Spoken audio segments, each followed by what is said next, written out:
ہماری خواہش ہے جس کا کالم میں نے اظہار کیا ہے، اور دوسرا زمینی حقیقت ہے۔ تو زمینی حقیقت تو یہی ہے کہ ابھی تک اسٹیبلشمنٹ اور پی ٹی آئی کی مفاہمت کے لیے کوئی فضا نہیں بنی ہے، اور میری معلومات کے مطابق اس سلسلے میں جتنی بھی باتیں کی جا رہی ہیں وہ صرف افواہیں ہیں۔ ابھی تک نہ اس لیول پہ کوئی رابطے ہوئے ہیں، نہ اسٹیبلشمنٹ کوئی لچک 9 مئی پہ دکھانے کو تیار ہے، اور نہ اسٹیبلشمنٹ کی طرف سے کوئی اپنے رویے پہ نظر ثانی کے لیے کوئی اشارہ دیا گیا ہے۔ اسٹیبلشمنٹ تیسری پارٹی سے سے بات چیت کے لیے مجبور تب ہوتی ہے جب اس کے پاس کوئی پارٹی اپنی لاڈلی نہ رہے۔ اس وقت مسلم لیگ نون کے ساتھ کوئی ایسے مسائل نہیں ہیں کہ جس کی وجہ سے فوج مجبور ہو کہ وہ پی ٹی آئی کے ساتھ مذاکرات کریں،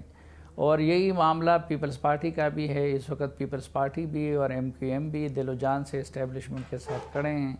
ایک نیا نظام بن گیا ہے، ان کے نزدیک ملک ٹھیک ٹھاک چل رہا ہے، اور کوئی ایسی بات ان کو نظر نہیں آتی جس طرح کہ ہم جیسے لوگوں کو نظر آ رہی ہے۔ لیکن میں نے جو کالم جس بنیاد پہ لکھا ہے، اور آج بھی میں یہ مطالبہ کر رہا ہوں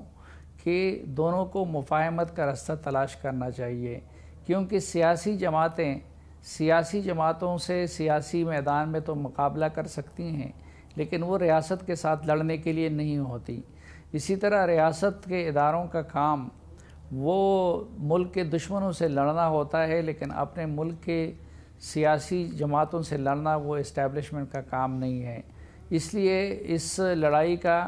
اگر دونوں فریقوں کو نقصان ہو رہا ہے تو ملک کو بھی نقصان ہو رہا ہے۔ تو اس میں میں نے یہ تجویز پیش کی ہے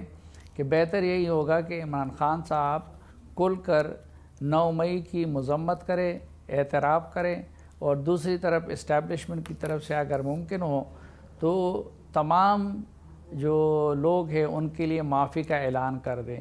اور اگر سب کا ممکن نہ ہو تو ایٹ لیسٹ پہلی فرصت میں خواتین جتنی بھی گرفتار ہیں ان کی رہائی کا اعلان کر دیں۔ سلیم صاحب جو آپ کہہ رہے ہیں وہ بات تو بڑی اچھی، اور اگر آپ انسانی حقوق یا جنرلی دیکھیں ریاست ماں ہوتی ہے اور ماں کا کردار ایسا ہی ہونا چاہیے، بٹ کیا آپ کو لگتا ہے کہ یہ پاسبل بھی ہوگا یا یہ درست بھی ہوگا کرنا؟ کیونکہ ایک طرف تو ہم یہ اس کا پس منظر دیکھ رہے ہیں، پرسپیکٹیو دیکھ رہے ہیں، دوسری طرف ایک رائے یہ بھی پائی جاتی ہے کہ اگر 9 مئی کے واقعے سے متعلق معافیاں دے دی گئیں یا 9 مئی کے اوپر سافٹ کارنر دکھایا گیا، تو پھر جو دشمن دیکھ رہا ہے، جو باقی قوتیں دیکھ رہی ہیں، ہلہ شیری ہوگی، جنرلی بھی اس سے متعلق یہ جائے گا کہ آپ نے اتنا بڑا واقعہ ہو گیا اور اس کے اوپر معافی دے دی، تو پریسیڈنس کیا قائم کرے گا؟ نہیں، اس میں بھی چلو ایک اور تقسیم بھی یہ ہو سکتی ہے نا۔ دیکھیں، ایک ہوتے ہیں ماسٹر مائنڈ، جو لوگ سوچ سمجھ کر شعوری طور پر کوئی اقدام کرتے ہیں۔ ایک ایسے لوگ ہوتے ہیں کہ جو کہ اس وقت بہت سارے پی ٹی آئی کے ایسے ورکر تھے جو گھر سے اس ارادے سے نہیں نکلے تھے نا، ان کو پتہ تھا کہ ہم نے ملٹری انسٹالیشن کی طرف جانا ہے، تو وہ بس ہلے گلے میں اور جلوس میں کہ اگر آپ ایک جلوس کے ساتھ ہیں تو وہ جلوس جس طرف بھی چل پڑتا ہے اس میں آپ بھی اس طرف چل پڑتے ہیں۔ اسی طرح بعض خواتین بھی ہے، بعض لوگ ایسے بھی ہیں کہ جو بعد میں کیمروں کی مدد سے اس علاقے میں دیکھے گئے ہیں۔ تو پھر کم از کم آپ یہ تفریق کر لیں، ٹھیک ہے جو ماسٹر مائنڈ ہے